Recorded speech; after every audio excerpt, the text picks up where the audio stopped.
सुनिए, काम मिल जाएगा क्या यहाँ पर? काम? साहब आप काम करेंगे यहाँ? हाँ जी, मैं ही काम करूँगा। अरे कैसा बात कर रहे हैं आप कहाँ काम करेंगे यहाँ? आप तो बड़ा आदमी है, यहाँ तो हम मजदूर लोग काम करते हैं, आप नहीं कर पाएंगे यहाँ काम। दिखने में तो शहरी बाबू लगते हैं आप, आपसे कहाँ हो पाएगा ये काम? नहीं, मैं कर लूँगा। बताइए ना क्या काम करना है। अरे भैया, यहाँ पे आप कहाँ काम करेंगे? आप खुद देखिए ना, धूल मिट्टी का काम है, आपका सारा कपड़ा लत्ता गंदा हो जाएगा। यहाँ पर तो हम जैसे लोग काम करते हैं, और आप जैसे लोग तो ऑफिस में काम करते हैं ना, आप वही काम कीजिए ना, यहाँ पे काहे आए हैं? नहीं, ऑफिस नहीं जा सकता मैं। वो क्या है ना, मेरी अभी पढ़ाई चल रही है और 1 महीने बाद मेरा एग्ज़ाम है, और मेरे पास रहने का भी कोई ठिकाना नहीं है। मुझे रहने का ठिकाना चाहिए, इसलिए मुझे यहाँ पर काम करना है। अगर कोई काम हो मेरे लायक तो बता दीजिए आप लोग। क्या साहब, हमें कुछ समझ में नहीं आया। आप रहने का ठिकाना ढूंढ रहे हैं, ऊपर से पढ़ाई भी करते हैं और काम भी करना चाहते हैं, कुछ पल्ले नहीं पड़ा। वैसे कहाँ के रहने वाले हैं आप? बिहार का रहने वाला हूँ मैं। आप बिहार रहते हैं? बिहार से इतनी दूर आए हैं काहे? दरअसल बिहार से यहाँ मैं पढ़ाई करने के लिए ही आया था। मेरे पापा जी मुझे बहुत पढ़ाना चाहते थे, और उन्होंने ही मेरा दाखिला मैकेनिकल इंजीनियर के कॉलेज में करवाया था। लेकिन 15 दिन पहले ही उनका देहांत हो गया। अब ऐसे में पीजी में रहने के लिए मेरे पास पैसा नहीं था, और कहने को भैया भाभी हैं मेरे, लेकिन उन्होंने भी पैसा देने से इनकार कर दिया। हमेशा ही मुझे कहते थे कि घर पे बोझ बना रहता है, काम धंधा कुछ करता नहीं है। अब खुद सोचिए ना, जिसकी पढ़ाई चल रही हो भला काम धंधा कैसे करेगा। उन्होंने भी मुझे घर से बाहर निकाल दिया, और माँ बचपन में ही चल बसी। अब ऐसे में अपना कहने वाला कोई भी नहीं था, बस इसलिए इस शहर में ही वापस आ गए। अब पीजी वालों ने इसलिए निकाल दिया क्योंकि महीना पूरा हो गया था और उनको देने के लिए पैसा भी नहीं था। अब अगर यहाँ से चले जाएंगे या दूसरा कोई काम पकड़ लेंगे तो हमारी पढ़ाई पूरी वेस्ट हो जाएगी। 1 महीने बाद परीक्षा है हमारा, तो सोच रहे हैं कि यहाँ पे कोई ऐसा काम कर ले जिससे यहाँ पे रहने का इंतज़ाम भी हो जाए और हमारी पढ़ाई भी पूरी हो जाए। बस 1 ही महीने का बात है। अगर कोई काम हो हमारे लायक तो बता दीजिएगा आप लोग, बहुत बड़ी मेहरबानी होगी आप लोग। बाकी आप जो काम देंगे ना करने के लिए हम कर लेंगे, बस हमें अपनी रहने की व्यवस्था ही देखनी है। पैसे नहीं चाहिए आप लोगों से। हाँ भैया, हम समझ सकते हैं, जब माँ बाप का साया सर से उतर जाता है ना तो बेहद परेशानी आती है। समझ सकते हैं हम आपकी भावना, आप चिंता मत कीजिए। ए जी सुनिए ना, यहाँ ठेकेदार से बात करिए ना। दिखने में तो ये अच्छे खासे पढ़े लिखे लगते हैं, और अंग्रेजी बोलना भी इनको आती ही होगी, तो ठेकेदार इनको काम दे ही देगा। इनको काम की बेहद ज़रूरत है इस टाइम। ये कैसी बात कर रही हो तुम? अरे यहाँ के ठेकेदार को तो जानती हो ना तुम कैसा है, पूरा दिन काम करवाता है। अरे पूरा दिन काम करेंगे तो पढ़ाई कब करेंगे? हाँ भैया, ये बिल्कुल ठीक कह रहे हैं। यहाँ का मालिक ना थोड़ा सा ऐसा ही है, हम दिन भर काम करते हैं। अब आप खुद देखिए ना, 4 बज रहे हैं, 4 बजे तो सुबह का नाश्ता कर रहे हैं, खाना खाने का भी समय नहीं है हमारे पास। तो बहुत काम करवाता है ये। और अगर यहाँ पे आप काम करेंगे तो पढ़ाई कब करेंगे? पूरा दिन तो आप काम ही करते रहेंगे। वैसे ये काम आप लोगों का नहीं है क्या? साहब, ये कोई अपना काम थोड़ी है हमारा। वो जहाँ काम मिलता है वहीं डेरा बसा लेते हैं, और जब तक काम चलता है तब तक वहीं रहते हैं, और जैसे ही काम खत्म हो जाता है तब कहीं और की तरफ रुख कर देते हैं। वैसे भी हमारा खुद का घर बार थोड़ी है, हम भी तो अपना घर छोड़ करके यहाँ पे कमाने ही आए हैं ना। हमारे हाथ में नहीं है भैया आपको नौकरी दिलाना। हाँ, हम बस इतना कर सकते हैं कि ठेकेदार से आपके लिए बात कर सकते हैं। मतलब यहाँ पर काम नहीं बन पाएगा हमारा? पढ़ाई पूरा नहीं हो पाएगा क्या? रुकिए साहब, 1 मिनट, हम अपनी पत्नी से बात कर लेते हैं।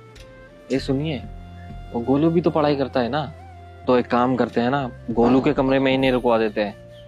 1 महीने की तो बात है, उनके साथ पढ़ाई भी कर लेंगे। क्या कहती हो? हाँ जी, ये तो आप बिल्कुल सही कह रहे हैं। ये दोनों साथ में ही बैठ करके पढ़ाई कर लेंगे, इनका काम चल ही जाएगा।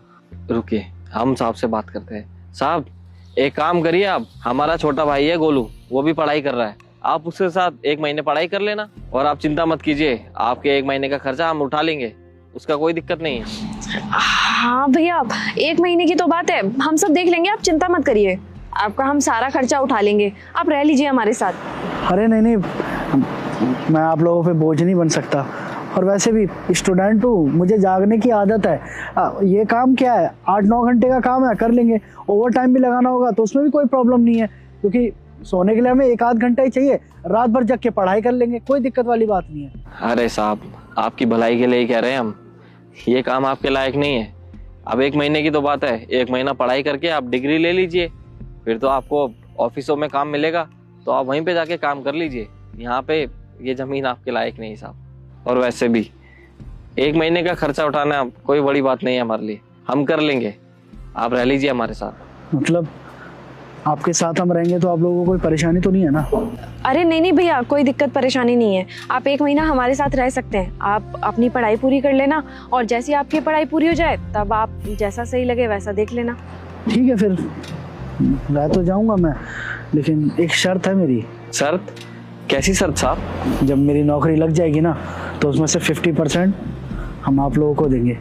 क्या है ना, हमारा अपना कहने वाला कोई नहीं है और आप लोगों ने हमारे बुरे वक्त में मदद की है। अब आप लोग हमारे साथ इतना अच्छा कर सकते हैं तो क्या हम आप लोगों के लिए इतना नहीं कर सकते?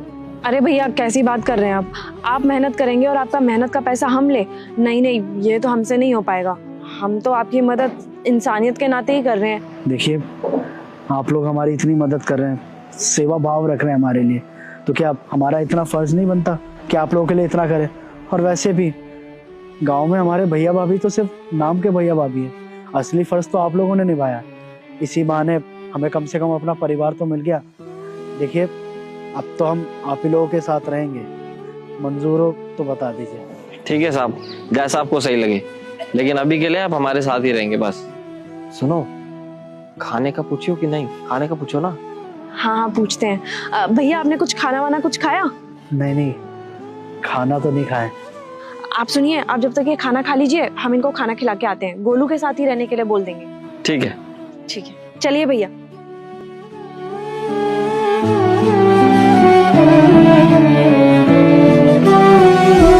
क्या मस्त थार है यार, इतनी तगड़ी मॉडिफिकेशन तो पहली बार देखी है मैंने थार में।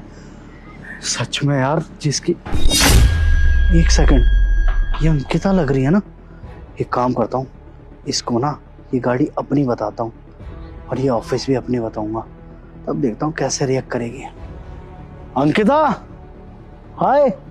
अरे रोहित, तुम यहाँ पे कैसे हो? मैं तो ठीक हूँ, वो सब छोड़ो।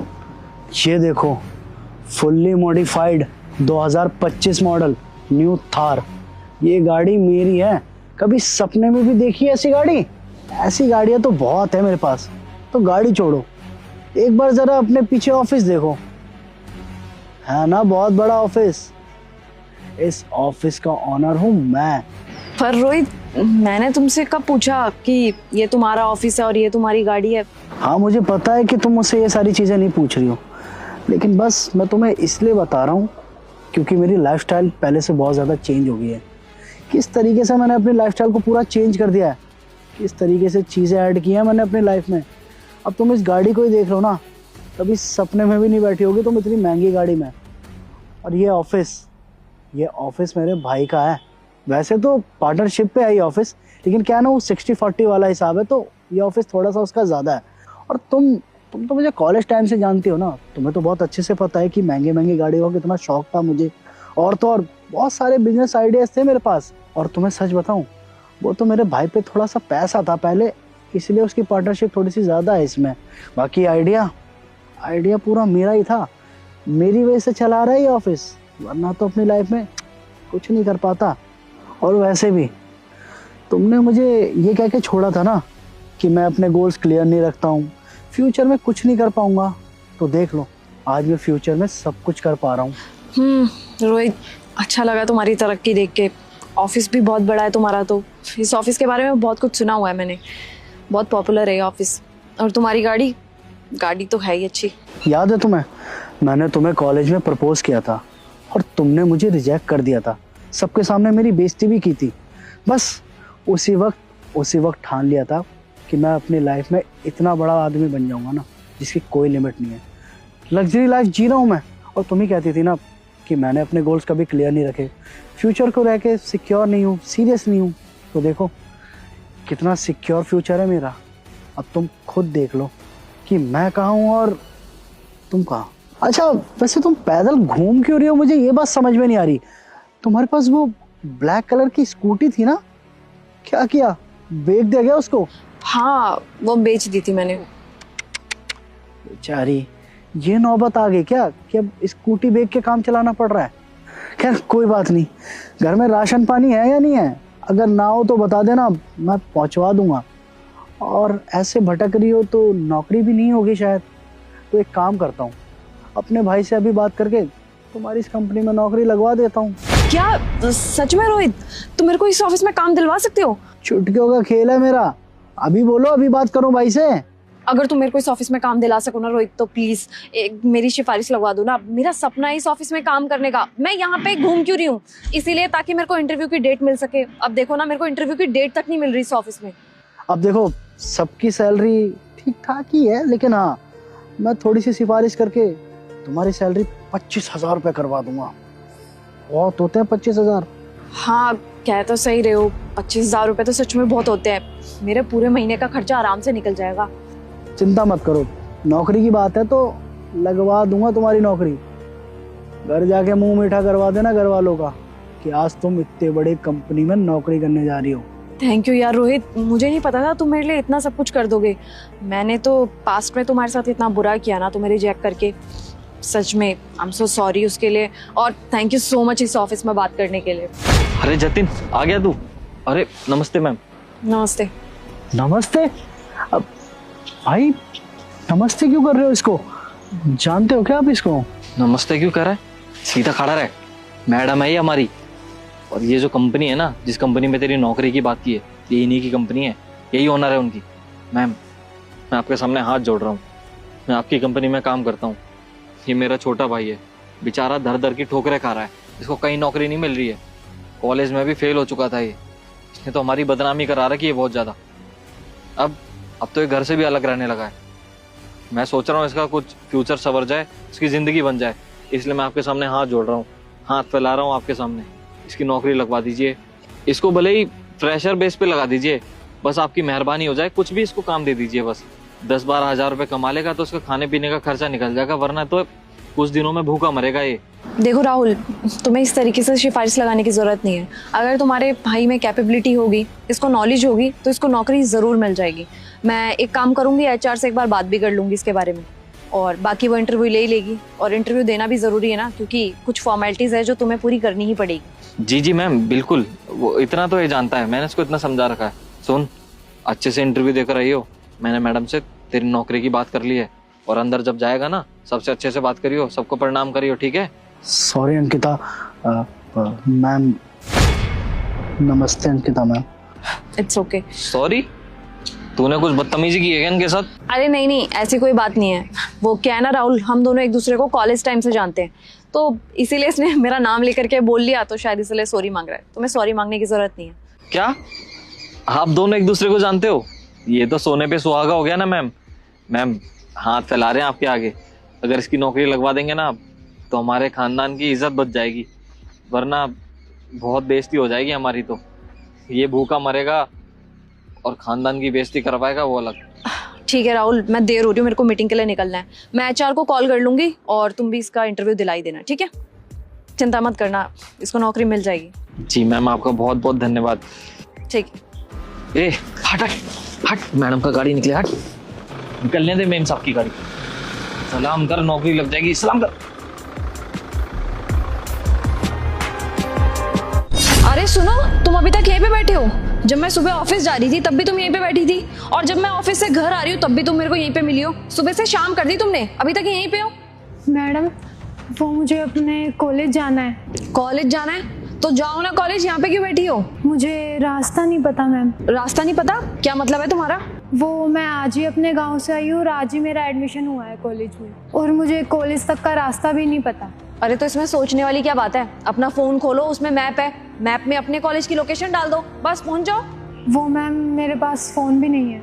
फोन नहीं है? कहाँ गया? चोरी हो गया। अच्छा, हाँ तो फिर एक काम करो ना, ऑटो या कैब वाले को अपने कॉलेज का नाम बताओ, वो तुम्हें कॉलेज तक ड्रॉप कर देगा। मैम, मेरे पास पैसे भी नहीं है। क्या पैसे नहीं है? कैसी बातें कर रही हो तुम दूसरे शहर से इस शहर पढ़ने आई हो और तुम्हारे पास पैसे ही नहीं है? इतनी नॉलेज तो तुम्हें होनी ही चाहिए थी ना, कि जब तुम घर से निकलो तो पैसे लेकर के निकलो। मैम, मैं घर से पैसे लेके निकली थी, लेकिन ट्रेन में मेरा फ़ोन और पर्स दोनों चोरी हो गया, और अब यहाँ पे आके फंस गई हूँ। समझ ही नहीं आ रहा अब क्या करूँ। अच्छा, कोई बात नहीं, एक काम करो, ये लो मेरा फोन, और अपने घर वालों को कॉल कर लो, वो पैसे भेज देंगे। ये लो। मैम मैं फ़ोन नहीं कर सकती, उन्होंने बड़ी मुश्किल से पैसे उधार लेके मेरे को यहाँ भेजा है। अरे यार, एक सेकंड।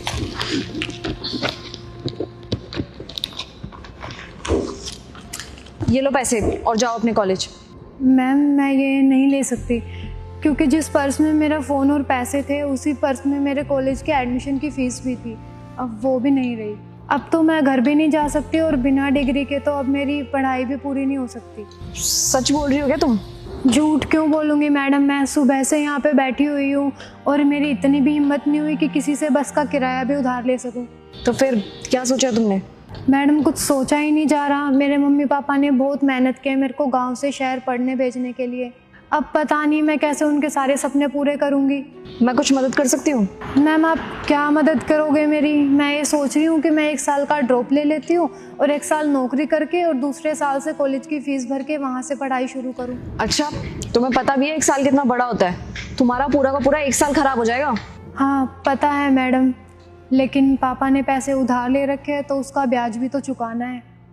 मैडम मेरे पापा इतना ही कमा पाते हैं कि हम अपना घर चला सके, और अगर मैं उन्हें ये बोल दूंगी कि मैं ऐसी मुसीबत में फंस गई हूँ तो वो पैसे तो भेज देंगे, लेकिन उनका 2 वक्त की रोटी खाना मुश्किल हो जाएगा। फिर तुम अपने माँ बाप के बारे में कितना सोचती हो ना, क्योंकि आजकल की जनरेशन है ना, ये अपने माँ बाप के बारे में कुछ सोचती ही नहीं है।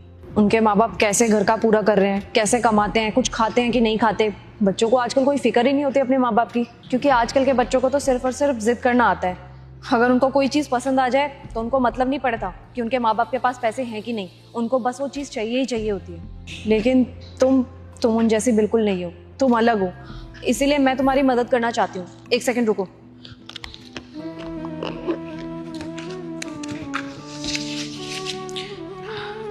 ये लो, ये पूरे 50,000 रुपये हैं। इसमें तो तुम्हारी कॉलेज फीस का इंतजाम हो ही जाएगा ना। अरे नहीं मैडम, मैं ये पैसे नहीं ले सकती। अरे भाई, मैं अपनी तरफ से दे रही हूँ ताकि तुम्हारा साल बर्बाद ना हो। ठीक है मैडम, मैं ये पैसे ले लेती हूँ आपसे, लेकिन उधार के तौर पे। कल को जब मैं कमाने लग जाऊंगी तो मैं आपकी पाई पाई करके चुका दूंगी आपके सारे पैसे। अरे कोई बात नहीं, इसको तुम रखो, देने की कोई ज़रूरत नहीं है। ठीक है madam, thank you so much. ठीक है, और हाँ, जब तुम्हारी ग्रेजुएशन कंप्लीट हो जाए ना तो मुझसे आकर के ज़रूर मिलना।